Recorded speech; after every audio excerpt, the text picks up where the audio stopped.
up now. We'll go with it. The American pharmaceutical establishment and government have been very reluctant to allow people to use marijuana for these purposes, because to do so would be to admit that it had positive uses. And one of the fictions that has to be maintained in the war against this evil plant is that it has no redeeming qualities. And if you established a therapeutic use for it, that would be a redeeming quality. So instead, the government wants people to use synthetic THC or analogs of THC. In my experience, those substances are more toxic and often do not have as good effects as marijuana itself. THC, or tetrahydrocannabinol, is the active ingredient in marijuana. Ironically, synthetic THC, marketed as Marinol, is legally available for medical use. Doctors, pharmacists, pharmaceutical companies are very threatened by the idea of people having direct access to substances that really work. And so there is a lot of effort to scare people away from natural medicines by telling them that they're dangerous, that things out of nature are more dangerous for you than the products of pharmaceutical companies. And I think that is not a good thing to tell people. In my experience, natural medicines are much, much safer than synthetic and refined ones. This realization is spreading. In 1991, Dennis Peron launched a San Francisco citywide referendum for medical marijuana. Proposition P won by a landslide. This preceded similar victories in several other U.S. cities and the California statewide initiative of 1996. Now, in downtown San Francisco, the Brownie Mary Rathburn building is home to the Cannabis Buyers Club that serves marijuana to 10,000 patients. Attempts by the federal DEA to close down the building and arrest Peron and his staff have been firmly blocked by the San Francisco city authorities. 2 million people are infected with the HIV virus. 500,000 people get cancer every year. These people are our brothers and our sisters, our relatives, our aunts and uncles, people we love. I don't think that any of these people, any of these relatives would stand in the way of their brothers and sisters getting a medicine that would help them. Unfortunately, modern usage of the hemp plant centers around only one of its many uses, its ability to alter consciousness. Like the other uses, this is also not a recent phenomenon.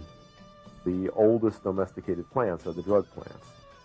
We have historical evidence that they were domesticated by people before food crops. In various cultures throughout history, marijuana has been valued because it was a doorway to other states of consciousness. It's a blessed plant. It's a blessed plant. It can give you a little happiness. Marijuana has been an important religious sacrament throughout Africa, the Middle East and Asia for thousands of years. In Hinduism, the god Shiva is said to have brought cannabis from the Himalayas for human enjoyment and enlightenment. Shiv Shiv जितना P उतना जीव जे न जाने गांजा के कलियुग लड़का से लड़की बम बम.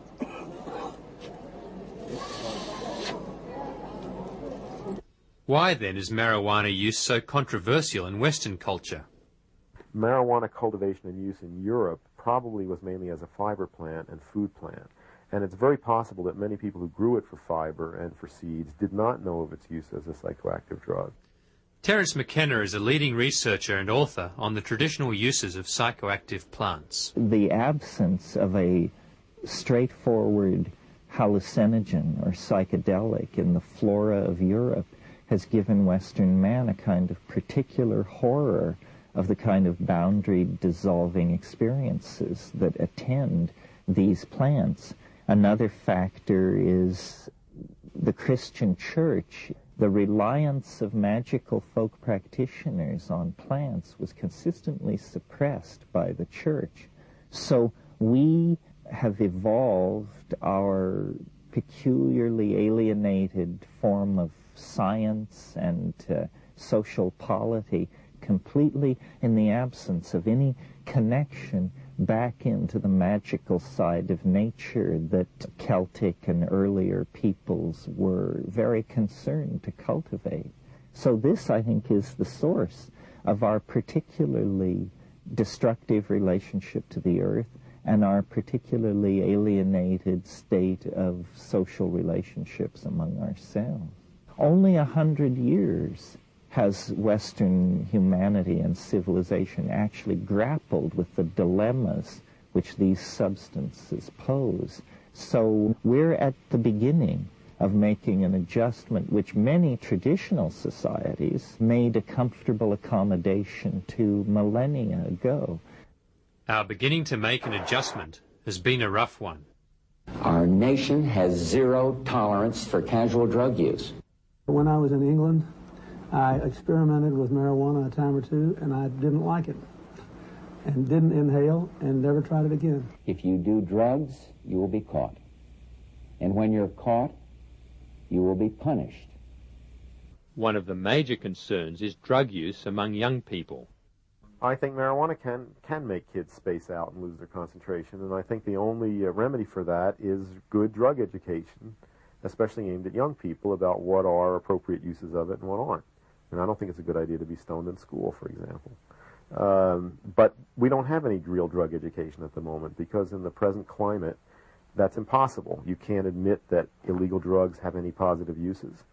And all of the educational materials that are used in schools are designed to scare people away from that substance by exaggerating its dangers, and that doesn't work. If you tell a 15-year-old that all these terrible things are going to happen to him or her when they smoke marijuana, and they've already tried it and they know that it didn't, why should they listen to you when you tell them that crack cocaine might kill them? I wouldn't have if I was 15 and was misinformed like that.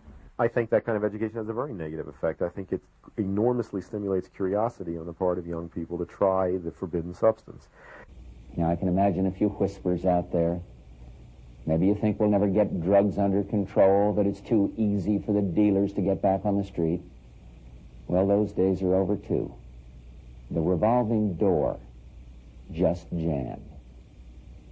Some think there won't be room for them in jail. We'll make room. We're almost doubling prison space.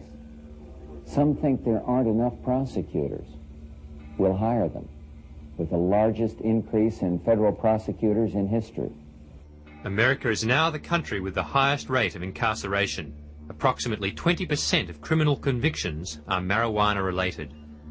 There is no inherent psychopharmacological harmfulness of marijuana, which is anyway comparable to the harm of arresting more than 400,000 people, mostly young people, for marijuana transgressions every year in this country. We will look back on this era and the response to drugs in this country and think that was worse than what happened in the McCarthy era. It is insanity run amok, and there's not a sane voice in the federal government saying anything about it. All this vigorous prosecution of marijuana, for example, has changed a situation where people grew their own, and usually rather mild marijuana, into a situation where marijuana traffic is dominated by organized crime. The cash crop in California that is the most profitable is marijuana in California. A number of other states also depend heavily upon the production of marijuana.